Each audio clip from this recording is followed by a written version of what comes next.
नमस्कार, land takes पर आपका फिर से स्वागत है। हमेशा की तरह आपसे निवेदन है, लैंड टेक्स को सब्सक्राइब करें, बेल आइकन जरूर दबाएं, हमारे वीडियोस को लाइक करें और फ्रेंड्स एंड फैमिली के साथ भी शेयर करें। दोस्तों, आज फिर एक बार बात करते हैं हम लोग अमेरिका की परेशानी क्या है, अमेरिका क्यों हताश है और प्रेसिडेंट ट्रंप क्यों बेचैन है। बड़ी बेचैनी दिख रही है उनको, बीच रात में ट्वीट करते हैं, सुबह उठते के साथ ट्वीट करते हैं, कभी कुछ बोल रहे हैं, कभी भारत के विरुद्ध बोल रहे हैं, कभी ब्राजील के विरुद्ध बोल रहे हैं, कभी किसी देश के बारे में बोल रहे हैं। टैरिफ का तो कितना परसेंट लेगा, 100, 200, 500 तक की बात कर रहे हैं वो। इससे लगता है कि उनकी मन स्थिति जो है वो शायद बिल्कुल दुरुस्त नहीं है। कुछ न कुछ समस्या, और इस समस्या के पीछे जो है अमेरिका की गहरी समस्याएं जो हैं अमेरिका के साथ जो जुड़ी हुई, वो इसके अंदर मेन कारण है। और वो समस्याएं इतनी गहरी हो चुकी हैं कि शायद अब अमेरिका को उसको संभालना और उससे निजात पाना, शायद मैं वर्ड यूज कर रहा हूं, दुनिया में असंभव कुछ भी नहीं, लेकिन मैं शायद बोल रहा हूं कि शायद अमेरिका को उससे उबर पाना या उस पर से निजात पाना संभव नहीं है। और इसीलिए अमेरिका में उतनी हताशा है और प्रेसिडेंट ट्रंप में है उतनी ही बेचैनी दिख रही है।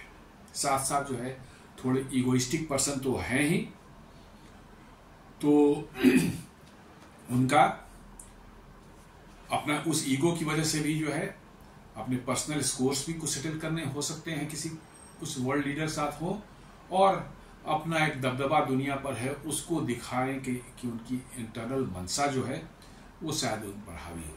तो आइए जानने की कोशिश करते हैं कि समस्याएं अमेरिका के साथ क्या हैं और क्यों इतनी हताशा दिख रही है वहां पर। प्रेसिडेंट ट्रंप को देखिए तो वो जीत करके आए थे, किस प्रॉमिस पर जीत करके आए थे। बहुत बड़े बड़े प्रॉमिसेस उन्होंने अमेरिकन्स को किए थे, आम अमेरिकन्स को। एलीट की बात मैं नहीं कर रहा हूं, आम अमेरिकन जो ब्लू कॉलर जॉब करने वाले, जो फैक्ट्रीज में काम करने वाले, जो फार्म में काम करने वाले थे, उनको बहुत बड़ी बड़ी प्रॉमिसेस उन्होंने की थी। Good jobs, renewed community purpose, अच्छी लाइफ, ये सभी चीजें जो है उन्होंने प्रॉमिस किया था कि उनके आने के बाद अमेरिका में हो जाएगा। अमेरिका में मैन्युफैक्चरिंग आ जाएगी, अमेरिका में खुशहाली आ जाएगी, सबों को नौकरी मिलेगी, सबों को अच्छे इनकम्स होंगे, उनके लाइफ अच्छी होगी, सारे तरह का जो है अच्छे उन्होंने जो है सब बात दिखाए थे। डोनाल्ड ट्रंप की जो है अभी की जो नई टैरिफ नीति जो है वो और कुछ नहीं है, वो सिर्फ अपना जो उनका ऑडियंस है, उनका जो अपना सपोर्ट बेस है, उसको जो है एक दिखा रहे कि मैं कुछ कर रहा हूं। हालांकि उससे होना जाना कुछ नहीं है, कर कुछ नहीं पा रहे हैं, उल्टे निगेटिव डायरेक्शन जा रहा है, लेकिन उसको दिखा रहे हैं कि देखो हम तुम्हारे लिए कुछ कर रहे हैं, हमने प्रॉमिस किया था, हम कर रहे हैं। और ये टैरिफ लगाकर वो दिखलाना चाहते हैं आम अमेरिकन जो ब्लू कॉलर जॉब वाले हैं, कम इनकम वाले लोग हैं, जो मेजोरिटी में वही है, ज्यादा बड़ी संख्या में उनकी कि उन्होंने जिसको वोट दिया डोनाल्ड ट्रंप को जो है वो कुछ कर रहे हैं। अमेरिका जैसे आप एग्जाम्पल के भारत पर जो 25% लगा दिया, कनाडा पर 35% लगा दिया, वैसे ही जो है स्विट्जरलैंड पर 39% लगा दिया, सभी देशों पर कुछ कुछ ऐसे ऐसे लगा है, 30, 32, 35 आम हो गया है। ये अपने कंस्टिट्यूएंसी जो वहां पर अमेरिका में है उनमें दिखाने के लिए कि भैया डोनाल्ड ट्रंप जो है कुछ कर रहे हैं। और ये वो शो कर रहे हैं कि भाई ये टैरिफ जो है, these tariffs are mean for protecting the American industries from foreign competition। जो प्रोजेक्ट कर रहे हैं कि अमेरिकन इंडस्ट्रीज को बचाने की कोशिश कर रहे हैं और फॉरेन कंपटीशन से उनको बचाया जा रहा है। अब आगे देखेंगे कि उसका असर क्या पड़ने वाला है, वो कैसे उल्टा पड़ रहा है, उसको भी देखने की जरूरत है। जस्ट एक अमेरिकन, ऑर्डिनरी अमेरिकन को आप देख रहे हैं तो he voted for Donald Trump with hope in his heart. उसको ये उम्मीद थी, वो उसने बिलीव किया कि डोनाल्ड ट्रंप जो बोल रहे हैं वो अमेरिका में मैन्युफैक्चरिंग जॉब को वापस लाएंगे और सभी अमेरिकन्स को अच्छी जॉब मिलेगी, अच्छी सैलरी मिलेगी और उनकी बड़ी खुशहाल जिंदगी होगी, इस उम्मीद से उसने वोट दिया था। और वो जो जिसने ये वोट दिया था वो इस टैरिफ को, नए टैरिफ को देख रहा है कि समझ रहा है कि यही सबसे अच्छा तरीका है अमेरिका को आगे बढ़ाने का। डोनाल्ड ट्रंप बोल रहे हैं, सही बोल रहे हैं, इंडस्ट्रीज को बचा रहे हैं, अमेरिकन इंडस्ट्री को बाहर की इंडस्ट्री से कंपटीशन से बचा रहे हैं, तो वो हमारे फायदे की चीज है और जैसा उन्होंने प्रॉमिस किया था ऐसा करें। ये फील उसको हो रहा है या नहीं हो रहा बात अलग है, लेकिन वो अमेरिकन को फील करा रहे हैं और आम अमेरिकन शायद कुछ काफी बड़ी संख्या में इसको फील कर रहे हैं। और ये एक नया तरीका है वैसे देशों को पनिश करने का जिन्होंने अमेरिकन जॉब छीना, वहां से इंडस्ट्री उठ के बाहर चली गई तो उनके जॉब चले गए, तो इसलिए उनको पनिश करने का बढ़िया तरीका है टैरिफ लगा करके जो है। और जो आम वोटर है उसने इमेजिन किया कि फैक्ट्रीज जो है वो सब खुल जाएंगी, बंद फैक्ट्रियां खुल जाएंगी, बड़े वहां एक्टिविटीज होंगे, अच्छी लाइफ होगी, सब कुछ बढ़िया हो जाएगा। ये माने एक परसेप्शन उसके दिमाग में है। वो ये भी बिलीव कर रहा है कि tariff should make his family life better, much better. वो भी देख रहा है कि टैरिफ हट जाएगी तो मेरी जॉब सिक्योर हो जाएगी, मुझे और बेहतर सैलरी मिलेगी और मेरे फैमिली की लाइफ सिक्योर होगी और अच्छा होगा। ये नॉर्मल एक अमेरिकन जिसने वोट दिया है। एलीट क्लास को मैं बार बार बोल रहा हूं उसको छोड़ दें, वो एक डिफरेंट क्लास है, उनका कोई इनसे लेना देना नहीं है। डोनाल्ड ट्रंप एलीट के वोट्स पर नहीं आए हैं, वो आम कॉमन जो है ब्लू कॉलर जॉब वाले जो अमेरिकन होते उनके वोट से जीत करके आए। अब देखें कि अमेरिका में आखिर समस्या आई कहां से और कैसे आई है। ये कैसे अमेरिकन इकोनॉमी जो है सबसे बड़ी इकोनॉमी दुनिया की, वो कैसे इतनी फ्रेजाइल हो गई, मोस्ट डोमिनेंट मतलब कि जो है इकोनॉमी जो है कैसे इतनी फ्रेजाइल हो गई कि आज उसको स्ट्रगल करना पड़ रहा है अपने लोगों को नौकरी देने के लिए, उनकी नौकरियां बचाने के लिए। इसके लिए हमें अमेरिका ने कैसे अपनी इकोनॉमिक जर्नी की है और कैसे प्रॉस्पेरिटी वहां पर आई पिछले 50, 60, 70, 80 सालों में जो है, उसको थोड़ा समझने की बात है होगी, उसको समझना पड़ेगा और तब हम अच्छे से इसको समझ पाएंगे कि कैसे मतलब यूएस की इकोनॉमी आपको ऊपर से बहुत मजबूत दिखती होगी, काफी मजबूत दिखती होगी। $30 ट्रिलियन का 29-30 ट्रिलियन का की इकोनॉमी है। आपके हिसाब इससे बढ़िया क्या हो सकता है, नंबर 1 इकोनॉमी है दुनिया की। लेकिन जब आप अमेरिका के अंदर में झांक कर देखेंगे, वहां जाकर देखेंगे, तो आपको पता चलेगा कि अमेरिकन इकोनॉमी की स्थिति क्या है। उनके इंफ्रास्ट्रक्चर बहुत पुराने हो गए हैं, जर्जर हो चुके हैं, सड़कें बहुत अच्छी अब कंडीशन में नहीं है, उनका ट्रेन नेटवर्क जो है तो बहुत बड़ा, लेकिन आज भी वो बिल्कुल अनइलेक्ट्रिफाइड है, अभी भी सारे डीजल चलते हैं, बहुत स्लो है उनका, मतलब ये क्या कहते हैं उस पर स्पीड जो होती है। उनके सबवेज जो है, मेट्रो जो जिसको बोलते हैं अंडरग्राउंड मेट्रोज वगैरह, न्यूयॉर्क वगैरह में अभी 3-4 रोज पहले बहुत बारिश में कंप्लीटली मैंने फ्लडेड हो गया, वो पूरा टनल भर गए, स्टेशन भर गए, सारा कुछ भर गए, बिल्कुल क्याओस की स्थिति हो गई थी। दरअसल अमेरिका का इंफ्रास्ट्रक्चर सब 60s में 70s के बने हुए हैं। उसके बाद से अमेरिका में काम करने की उनकी जो क्षमता में धीरे धीरे ह्रास हुआ, काम करना नहीं चाहते। आगे हम देखेंगे वो वैसा कोई भी काम नहीं करना चाहते जिसमें ज्यादा एफर्ट लगता हो, ज्यादा पेन लेना पड़ता हो, ज्यादा स्ट्रेस आपको लेना पड़ता हो, नहीं करना चाहते। तो अब नेचुरली है कि अब वो बिना उन सब के किए आपके फिजिकल इंफ्रास्ट्रक्चर तो इंप्रूव हो नहीं सकता, तो फिजिकल इंफ्रास्ट्रक्चर उनका धीरे धीरे जो है नीचे जा रहा है। जॉबलेसनेस की स्थिति बढ़ती जा रही है। हाईटेक में हो सकता है जॉब मिल रहा हो लोगों को, लेकिन एवरेज अमेरिकन को जो है, जो सेमी स्किल्ड है या अनस्किल्ड है, उसको जॉब मिलना बहुत मुश्किल है, उसकी जिंदगी। इसलिए आप अमेरिका के सभी बड़े शहरों में, न्यूयॉर्क, लॉस एंजलिस, आप चले जाए शिकागो, डलस, ह्यूस्टन, कहीं चले जाए, आपको हर जगह जो है, हर शहर में हजारों हजार, 1-2 हजार नहीं, 40-50 हजार लोग जो हैं अपनी रात जो सड़कों पर सोते हैं, सड़कों पर बिताते हैं। हर जगह टेंट्स सड़क के किनारे लगे हुए हैं, गंदगी फैल गई है उसकी वजह से जो है, क्योंकि उनके पास घर नहीं है, वो घर अफोर्ड भी नहीं कर सकते। यदि नौकरी छोटी मोटी कर भी रहे हैं तो घर अफोर्ड ही नहीं कर सकते, किराए पर लेना या अपना तो दूर लेना तो दूर की बात है। तो ये स्थिति अमेरिका में है। इसलिए अमेरिका ऊपर से बहुत स्ट्रांग जरूर दिखता है, लेकिन अंदर से उसकी स्थिति जो है बहुत दयनीय है।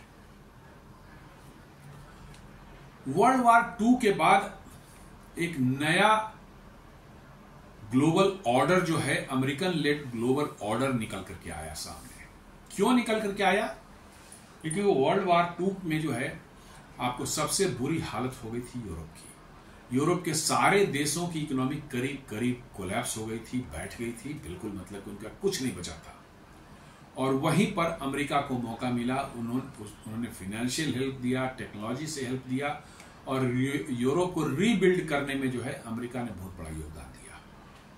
और अभी भी इसलिए यूरोप जो है अमेरिका को जो है अपना मानता है कि भाई यही इन्होंने हमें बचाया है। They treat their America as a big brother. America ने उसके बाद जो है टेक्निकल रिवॉल्यूशन कुछ लाया। शिपिंग में जो है, शिपिंग एक बहुत बड़ा दुनिया के ट्रेड का समझिए कि सबसे बड़ा स्तंभ, सबसे मजबूत स्तंभ जो है वो शिपिंग है। शिपिंग बंद हो जाए दुनिया में आज तो समझिए दुनिया की ट्रेड जो है तितर बितर हो जाएगी, सब कुछ बंद हो जाएगा। तो शिपिंग को में जो है एक मार्क चेंज अमेरिका लाया। 1956 में जो है कंटेनर्स जो आज देखते हैं आप, जिसे माल आता जाता है, बड़े बड़े कंटेनर्स जो होते हैं, कंटेनराइज्ड शिप, कंटेनर में माल भेजने का कंसेप्ट जो है अमेरिका में ही डेवलप हुआ 1956 में। और इससे आप अपना माल सेफली और बहुत चीपली जो है दुनिया के किसी कोने में भेज सकते हैं। इससे क्या हुआ कि आपका ट्रांसपोर्टेशन कॉस्ट वगैरह कम हुई, बहुत ज्यादा माल एक शिप ले जा सकता था, बहुत सेफली ले जा सकता था, तो कॉस्ट कम हुई और आसान हो गया कार्गो को हैंडल करना। कार्गो को हैंडल करना मैकेनाइज्ड हो गया, मैनुअल लेबर हट गए, वहां पर क्रेन से उठाया, कंटेनर को उधर से उधर कर दिया। इसके कारण जो है कि आपका जो है शिपिंग चार्जेज वगैरह जो है माल के जो दूसरे लॉजिस्टिक कॉस्ट घट गई। अब इसका क्या असर पड़ता है वो आगे देखते हैं। अब आप देखें, यदि 1960 में देखेंगे तो दुनिया में मैन्युफैक्चरिंग टोटल जो होती थी उसमें अमेरिका का क्या शेयर था। 1960 में अमेरिका में का जो है मैन्युफैक्चरिंग में, दुनिया के मैन्युफैक्चरिंग में शेयर था 25%, 1/4। 25% मैन्युफैक्चरिंग पूरे दुनिया का जो अमेरिका में होता था। और 2023 का फिगर क्या है जरा उसको देख लें, 10.8% सिर्फ। आप समझिए कहां 25% से घटकर आप आ गए 10.8 पर। कुछ तो कारण होगा। उसका मेन रीजन लोग बताते हैं कि this is very dramatic and telling decline. Cheaper global shipping जो है चीपर हो गया और साथ साथ जो है टैरिफ्स भी जो है अमेरिका में कम कर दिए गए, बाहर से सामान मंगाने का जो है। उसकी वजह से क्या हुआ, कंपनियों को लगा कि अब अमेरिका से ज्यादा अच्छा तो कहीं और बनवा लें, वहां लेबर चीप है, अमेरिका में तो लेबर महंगा है और हमारे शिपिंग चार्जेस उसमें जोड़ भी दें फिर भी हमारी प्रॉफिट जो है अमेरिका में सामान बनाने से बहुत ज्यादा है। और ग्रेजुअली जो है आपके अमेरिकन कंपनियां जो है दूसरे देशों में जहां चीप लेबर अवेलेबल था वहां जाने शुरू हो गए। और 1980 के बाद से तो बस चाइना में बाढ़ ही लग गई। उसके पहले और जगह जाते थे, ताइवान जाते थे, जापान जाते थे, थाईलैंड जाते थे, मतलब यूरोप के कंट्रियों में कुछ जाते थे। बट 80 के दशक के बाद में चाइना के साथ अमेरिका का टाई अप हो गया और इतनी चीप लेबर थी चाइना में कि सारे के सारे अमेरिकन कंपनी जो उठे और चाइना में उन्होंने बेस बना लिया। जॉब्स जो है आपके खत्म हो गए। जॉब्स कहां क्रिएट हुए? चाइना में क्रिएट हुए। तो आप समझ लीजिए कि आपने सामान बनाना छोड़ दिया, वो सामान कहीं और बन रहा है और वहां से बन के आपके यहां आ रहा है। Cheaper global shipping and lower tariffs made moving factories overseas a very profitable choice. मतलब कि बहुत उनको अट्रैक्टिव लगा कि बाहर बना करके उसको अमेरिका में लाना बड़ा अच्छा है, बहुत प्रॉफिटेबल है, इसलिए वो शुरू हो गए इस काम को करना।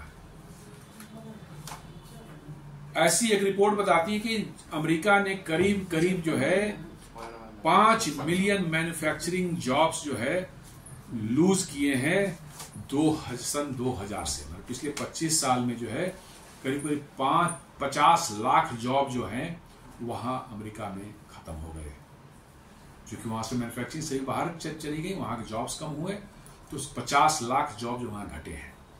एक ब्रूकिंग इंस्टीट्यूट करके है, उन्होंने कहा है कि इसका दोष जो है आप ऑटोमेशन पर मत डालिए, ऑटोमेशन इसके लिए जिम्मेवार नहीं है, but trade played a bigger role. Trade ने जो है एक ज्यादा बड़ा रोल प्ले किया है। जैसे जैसे आपकी फैक्ट्रियां बाहर शिफ्ट हुई, मैन्युफैक्चरिंग बाहर शिफ्ट हुई, दूसरे देशों में शिफ्ट हुई, predominantly in China and other south east Asian countries like Vietnam और थाईलैंड, जो है आपके जो है जॉब्स खत्म होने लगे और 5 मिलियन में 50 लाख जॉब्स चले गए। ऑटोमेशन की वजह से गए होंगे थोड़े बहुत, उतने नहीं। प्राइमरीली जो है ये बता रहा है, बुकिंग इंस्टीट्यूट का रिपोर्ट बता रही है कि ट्रेड ही इसके लिए जिम्मेवार है। प्राइमरी सेक्टर वहां की फार्मिंग जो है, प्राइमरी सेक्टर थी वहां की, अभी भी है, ये भी बहुत बुरी तरह से हिट हुआ। Farmers and miners face new global competition.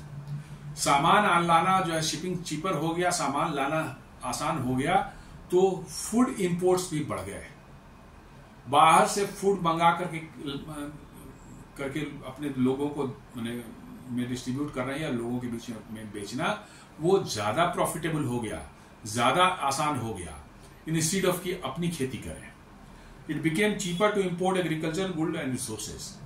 मतलब कि शिपिंग जो है वो चीपर हो गई, इसलिए जो है फूड का भी इंपोर्ट जो चीपर हो गया, और इसके कारण जो है फार्मर्स जो है वहां पर वो बेरोजगार हुए, उनकी फार्मिंग चौपट हुई, उनका इनकम खत्म हुआ, और फार्मिंग में जो है अमेरिका पीछे गया। एक यूएस एग्रीकल्चरल ट्रेड बैलेंस को यदि देखा जाए तो 2023 का एक डेटा बताता है कि अमेरिका जो एग्रीकल्चरल ट्रेड में जो है उसकी वो ट्रेड डेफिसिट में है। हम लोग समझते थे कि भाई वो ट्रेड एग्रीकल्चर में वो ट्रेड सरप्लस में रहता होगा, नहीं, ऐसी बात नहीं है। ट्रेड डेफिसिट में है, और डेफिसिट कितना है? $16.6 बिलियन का। बहुत बड़ा अमाउंट है ये। इसका मतलब है कि आप जितना सामान आप खाना आपके यहां उत्पादन होता है उससे कहीं ज्यादा आप सामान बाहर से मंगवाते हैं। यह जबकि फार्मिंग आपका प्राइमरी सेक्टर है, उसमें भी आपकी जो प्रोडक्शन जो है कम होती चली गई। ऐसा क्यों हुआ? अब जानने की बात है, आखिर अमेरिका में ऐसा क्या हुआ कि वे लोग मैन्युफैक्चरिंग करना छोड़ दिए, फार्मिंग करना छोड़ दिए? Basically what is the reason? कुछ ना कुछ तो होगा। तो उसका रीजन जो निकल करके आया है कि it embrace the services and financial sector in state. Manufacturing या प्रोडक्शन करने वाला कोई भी काम है उसको छोड़ करके वो फाइनेंशियल सेक्टर्स एंड बैंकिंग में जो है पूरा का पूरा अमेरिका जो है प्रीडोमिनेटली वो शिफ्ट हुआ। प्रोडक्शन नहीं कर रहे हैं, सिर्फ फाइनेंशियल सेक्टर और बैंकिंग का काम कर रहे हैं, उसमें हम वो बिल्कुल डोमिनेट सेक्टर हो गया। These sectors now overwhelmingly dominate the economy. यही फाइनेंशियल एंड सर्विस सेक्टर जो है, service sector and financial sector जो है वो डोमिनेट करते हैं अमेरिका में इंस्टीड ऑफ मैन्युफैक्चरिंग। मैन्युफैक्चरिंग अब वहां बहुत कम है, सर्विसेज सेक्टर है और फाइनेंशियल सेक्टर। फाइनेंशियल्स में लो बैंकिंग जितनी होते हैं वो, मॉर्टगेज है, इंश्योरेंस है, आपका जो है शेयर मार्केट के भी जो होते हैं वो सब सारे वो सब फाइनेंशियल कैटेगरी में आते हैं। और साथ साथ जो सर्विसेज जो अलग होते हैं, सॉफ्टवेयर सर्विसेज या अदर सर्विसेज जो होती है वो। मैन्युफैक्चरिंग वहां पर अब बहुत कम हो चुका है। मैन्युफैक्चरिंग होता है, बहुत हाई एंड के इक्विपमेंट्स, डिफेंस इक्विपमेंट्स या कोई मेडिकल डिवाइस बहुत हाई एंड वाले जिसमें बहुत मोटा मुनाफा हो, वो सब बनते हैं। छोटे मोटे चीजें बननी बंद हो गई। These sectors now overwhelmingly dominate the economy. The cracks are now clearly visible. आपकी मैन्युफैक्चरिंग श्रिंक हो रही है और सर्विसेज डोमिनेंट सर्विसेज सेक्टर जो है वो वोलेटाइल है। आप देखे होंगे कैसे, मतलब कि जो है 2008 में लेहमैन ब्रदर्स में एक क्रेडिट क्राइसिस हुई थी, मॉर्गेज क्राइसिस जो हुई थी, उसने पूरा का पूरा दुनिया के फाइनेंशियल उसको जो है डुबा दिया। कैसे उसने बिठा दिया था। तो ये बहुत ही वोलेटाइल है। मैन्युफैक्चरिंग उतना वोलेटाइल नहीं है, लेकिन ये वोलेटाइल है, बहुत वोलेटाइल सर्विसेज सेक्टर जो है, खासकर फाइनेंशियल सर्विसेज सेक्टर तो और भी वोलेटाइल है।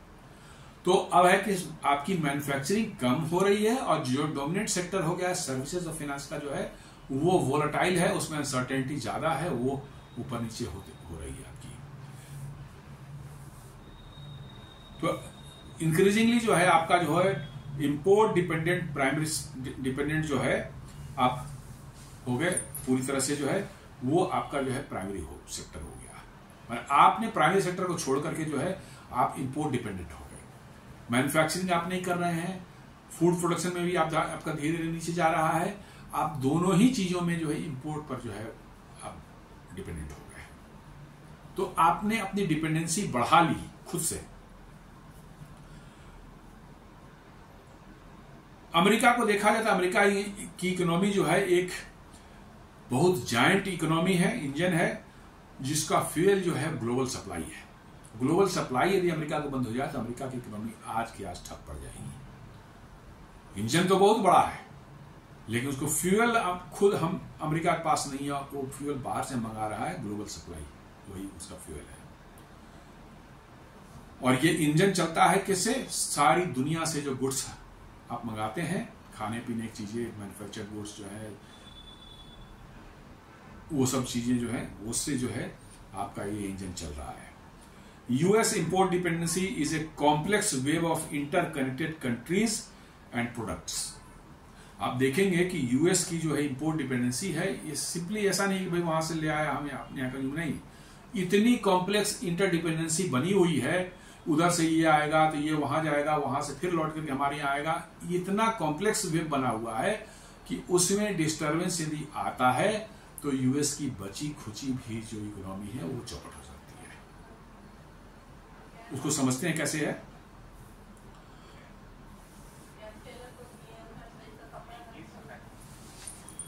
आप 2024-25 के सिर्फ नंबर्स को थोड़ा देख लें। अमेरिका का सबसे बड़ा सप्लायर, सबसे बड़ा एक्सपोर्टर अमेरिका कौन था? वो था मैक्सिको।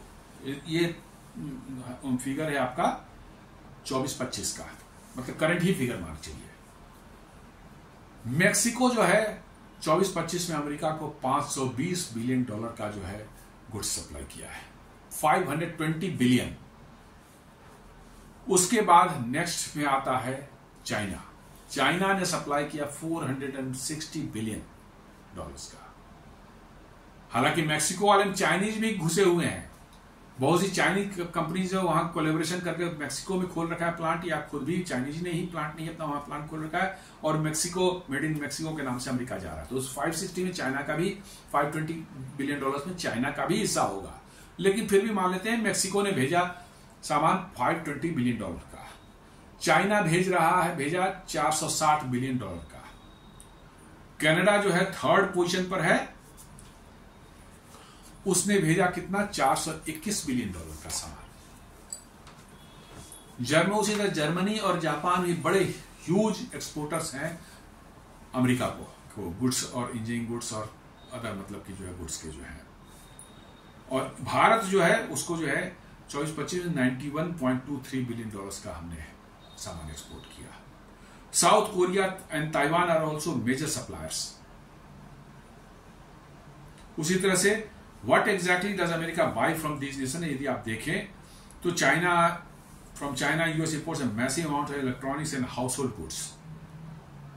हर तरह की आम जिंदगी में यूज होने वाले चीज है, सामान जो है वो सब आते हैं, इलेक्ट्रॉनिक्स आते हैं, आईफोन वहां से बनता है, टॉयज बनते हैं जिसमें इलेक्ट्रॉनिक्स इस्तेमाल होते हैं। हर तरह की जिंदगी में आप जो भी सामान सोच सकते हैं कि आम आदमी की जिंदगी में इस्तेमाल होता है, वो सारे के सारे सामान चाइना सप्लाई करता है।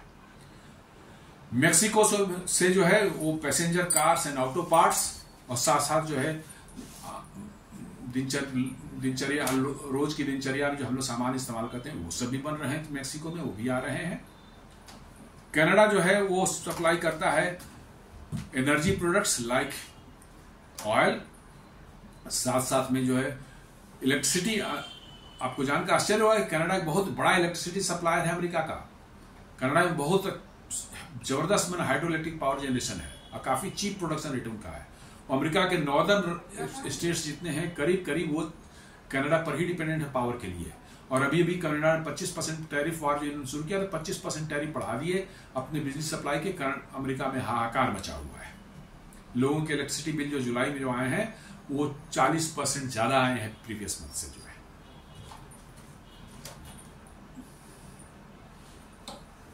इंडिया और आयरलैंड से क्या मतलब?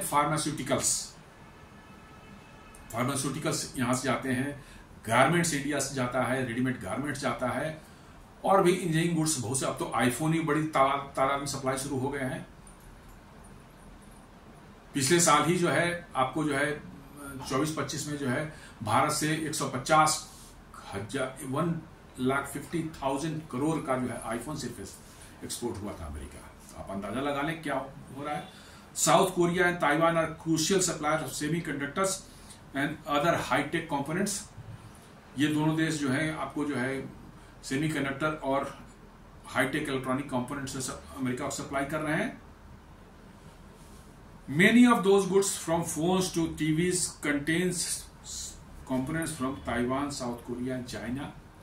इन्हीं सब देशों से जो है फोन जो वहां यूज करते हैं लोग, इसमें कंपोनेंट्स यहीं के लगे हुए हैं, इन्हीं देशों के लगे हुए हैं। तो ये कंप्लीट वेब ऑफ डिपेंडेंसी, एक ऐसा मकड़ जाल बना हुआ है डिपेंडेंसी का, जिसमें अमेरिका जो है दूसरे देशों पर जो है पूरी तरह से डिपेंडेंट हो चुका है। और यहीं से समस्या इनकी शुरू होती है, यही समस्या है इनकी। अब आप उस डिपेंडेंसी से बाहर कैसे निकलेंगे, ये बहुत बड़ा मुश्किल टास्क है। The new tariffs are now being playing a tax on this entire supply chain. जो नया टैरिफ इन्होंने अनाउंस किया है बेसिकली ये पूरा सप्लाई चेन पर ही टैक्स लगा रहा है।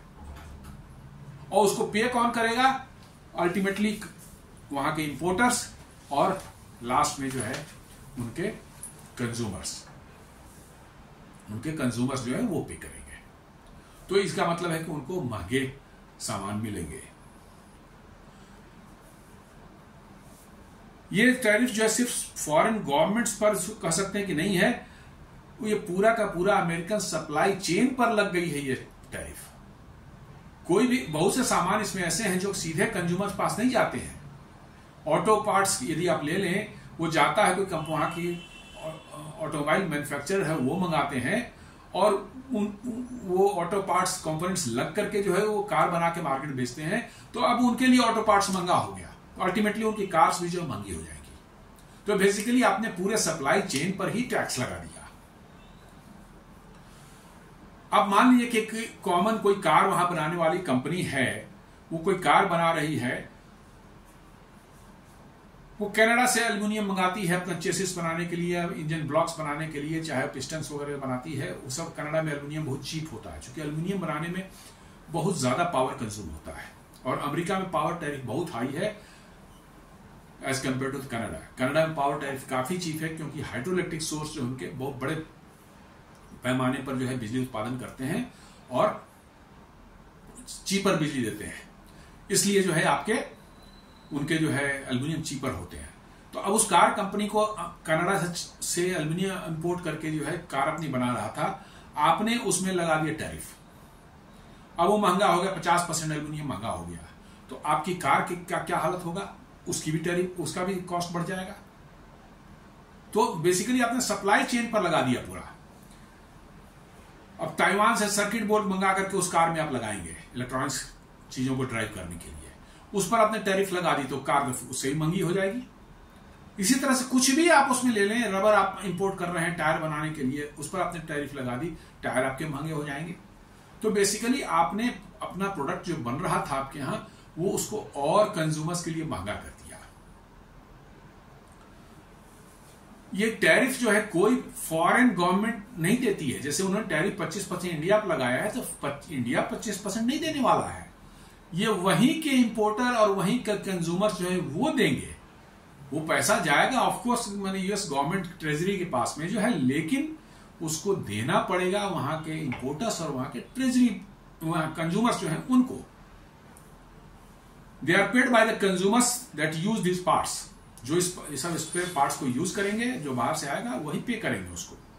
This ultimately impacts the final product. तो फाइनल प्रोडक्ट आप क्या होगा, बहुत ह्यूजली एक्सपेंसिव हो जाएगा और दुनिया के बाजार में फिर वो नहीं बिक सकता, क्योंकि बहुत महंगा हो गया है, तो वो दुनिया के मार्केट में जो है नहीं बिकेगा। Current the price increase are not limited to car, सिर्फ कार पर ही नहीं है। The tariffs on apparel from countries like South Korea, Vietnam and India have cross consumer clothing prices to rise. जो रेडीमेड गारमेंट्स जो जाते हैं Vietnam से, कोरिया से भी जाते हैं, भारत से भी बड़ी मात्रा में जाता है, इन सबों के प्राइस जो है वहां कितने बढ़ गए हैं, पिछले 1-2 महीने में 38% बढ़ गए हैं, 38%, जो कि वहां के कंज्यूमर्स पे कर रहे हैं।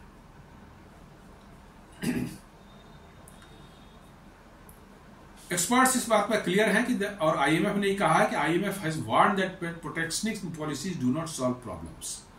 इस तरह की जो प्रोटेक्शनिस्ट पॉलिसीज जो हैं वो प्रॉब्लम को सॉल्व नहीं करते हैं। Instead they can destroy prosperity in a world economy, बोला कि वर्ल्ड इकोनॉमी को डिस्ट्रॉय कर सकता है, इसलिए जो ये काम नहीं करेगा। भारत के कुछ ये है council for leather exports in India जो है, उन्होंने कहा है कि अमेरिका तो चाह करके भी लेदर प्रोडक्ट्स बना ही नहीं सकता, क्योंकि हाईली लेबर इंटेंसिव ये वर्क है, पूरा लेबर पर ही डिपेंडेंट है। अमेरिका में लेबर कितने महंगे आपको पता है, तो बना ही नहीं सकता वो।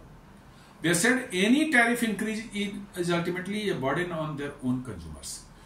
बन नहीं सकता तो कहीं ना कहीं से आपको मंगाना तो पड़ेगा, और मंगाना पड़ेगा और उस पर उतनी टैरिफ लगेगी, 25%, 35%, जो भी आपने बनाया है, तो कंज्यूमर्स को उतना एक्स्ट्रा पैसा देना पड़ेगा। तो गेम ये है। अब उनके बजट को देख लें। बजट किसी भी देश के लिए जो है एक रोडमैप है, फ्यूचर का एक रोडमैप होता है किसी देश का जो है। अब उसको आप देख लें। ट्रंप एडमिनिस्ट्रेशन ने जो है massive cut in non defence and discretionary spending में किया है। डिफेंस को छोड़कर नॉन डिफेंस डिस्क्रिशनरी जो एक्सपेंडिचर है उसमें मैसिव कट किया है। This would come while boosting defence and homeland security budgets. Defence and homeland security को उन्होंने बजट बढ़ाया है, बट अदर्स में कम किया है। देखिए आप किस में कम किया है। Department of health and human services, वहां के हेल्थ डिपार्टमेंट का बजट जो है उन्होंने कट कर दिया है, स्लैश कर दिया है 26% से। मतलब कि वहां के हेल्थ सर्विसेज एज इफ की जो अमेरिका के सरकार के लिए अब इंपॉर्टेंस नहीं रह गई है। लोग वहां पर बीमार पड़े मरे, कोई फर्क नहीं पड़ता। अमेरिका की सरकार अब कम खर्च करेगी हेल्थ पर। उन्होंने centre for disease control and prevention, CDC एक है जो कि डिजीज वगैरह पर रिसर्च करती है, उनको कंट्रोल करने के लिए जो है क्या करना चाहिए उसे एडवाइस देती है गवर्नमेंट को। उसके बजट उन्होंने 44% कट कर दिया है।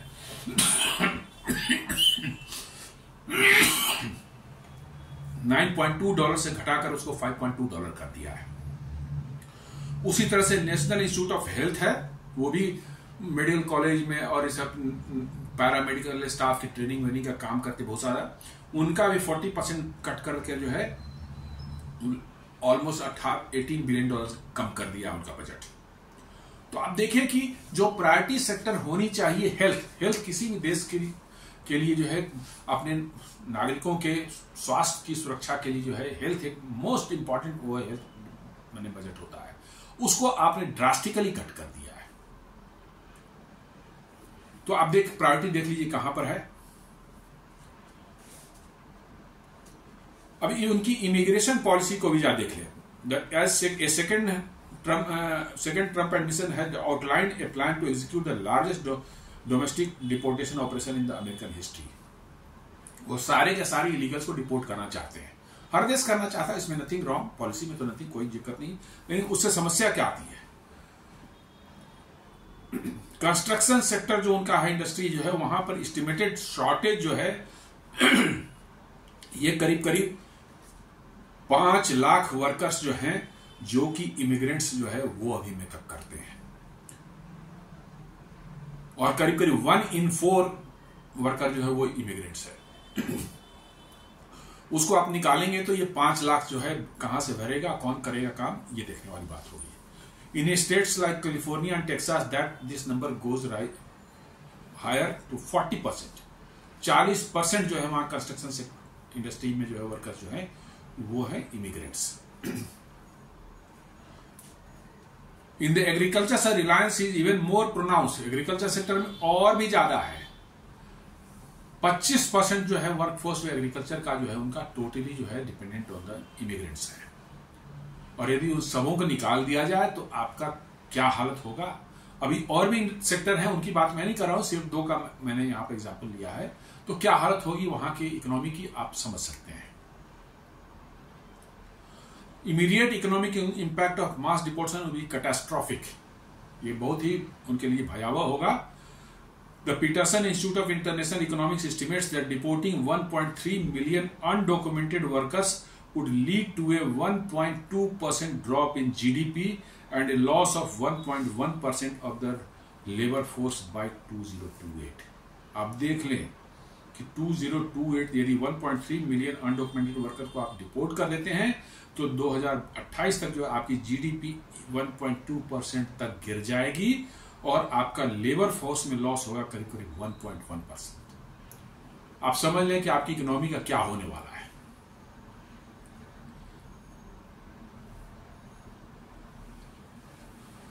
अमेरिका में एक क्रॉनी कैपिटलिज्म की भी बात मैंने उठती रहती है, उठती नहीं, सच्चाई भी दिखती है कि जो पावर में है वो अपने दोस्तों को, अपने परिवार वालों को, अपने जानने वाले को, अपने चाहने वालों को जो है किसी न किसी तरह से वहां फायदा पहुंचाने की कोशिश करता है।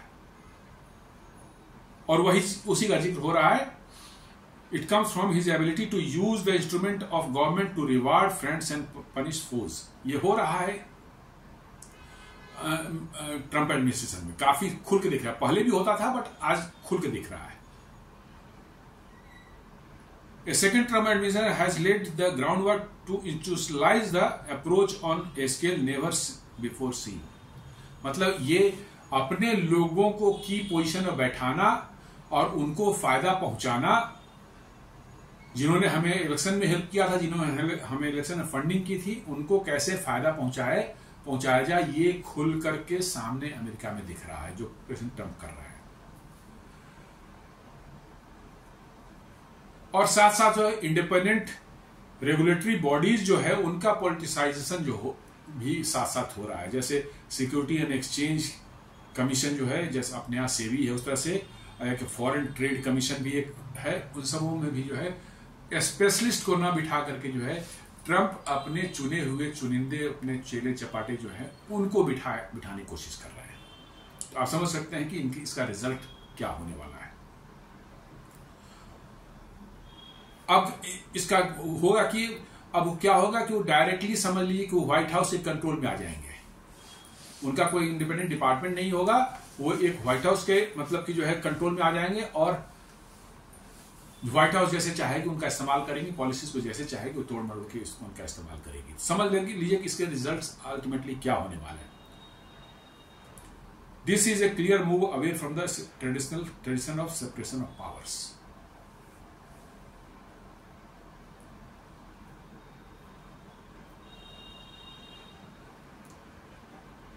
तो ये बहुत सी वहां की समस्याएं जो अमेरिकन सोसाइटी में जो घुस गई है, काम नहीं करने का उनका टेंडेंसी, इजी मनी कहीं से आ जाए, इसलिए हम सर्विसेज सेक्टर, फाइनेंस सेक्टर में चले जाएंगे, मैन्युफैक्चरिंग नहीं करेंगे क्योंकि मैन्युफैक्चरिंग बहुत माथापच्ची होती है। इन सबों को मिला जुला के आप देखेंगे तो एक ऐसा सिनेरियो उभरता है जैसे एज इफ कि अमेरिका में हो ही नहीं सकता, जो टूर्नामेंट चाहते हैं संभव ही नहीं होना। अमेरिकन लोगों की साइक जो है ऐसी बदल चुकी है कि उनको बहुत पैसा चाहिए बिना कुछ काम ज्यादा किए हुए, हल्का फुल्का कुछ कर दिया वहां से उनका सब कुछ नहीं है। इसीलिए सर्विसेज फाइनेंशियल सेक्टर में इतना ज्यादा मतलब कि जो उनका जोर हो। जब मैन्युफैक्चरिंग 1960 में 25% था उनका, तो अब समस्या इतनी गंभीर हो गई है। देखकर बहुत से पॉइंट्स हैं, मैं उतना नहीं पूरा ऐड कर सकता क्योंकि it will become too long video, इसलिए जो है कुछ मैंने सिर्फ उसका जो है लिया है। ऐसा लग रहा है कि अमेरिका इस मकड़जाल से बाहर नहीं निकल सकता, चाहे कुछ भी कर ले। इकोनॉमी बहुत बड़ी है इसलिए कुछ साल तक तो चल सकता ही है, लेकिन उसमें बहुत बड़े बड़े दरार आ गए, उसके बेस में जो दीमक लग चुका है और इसको बचा कर रखना लंबे समय तक मुश्किल होने वाला है। तो दोस्तों ये एक छोटा सा वीडियो था जिसमें मैंने अमेरिका की समस्याओं के बारे में डिस्कस किया और जो अभी के टैरिफ के साथ उसको जोड़कर कैसे देखा जा सकता है। उम्मीद करता हूं आपको पसंद आया होगा। आपसे रिक्वेस्ट है कि हमारे वीडियोस को लाइक करें, फ्रेंड्स एंड फैमिली के साथ शेयर करें और हमारे चैनल सब्सक्राइब करें और बेल आइकन दबाना बिल्कुल ना भूलें। धन्यवाद।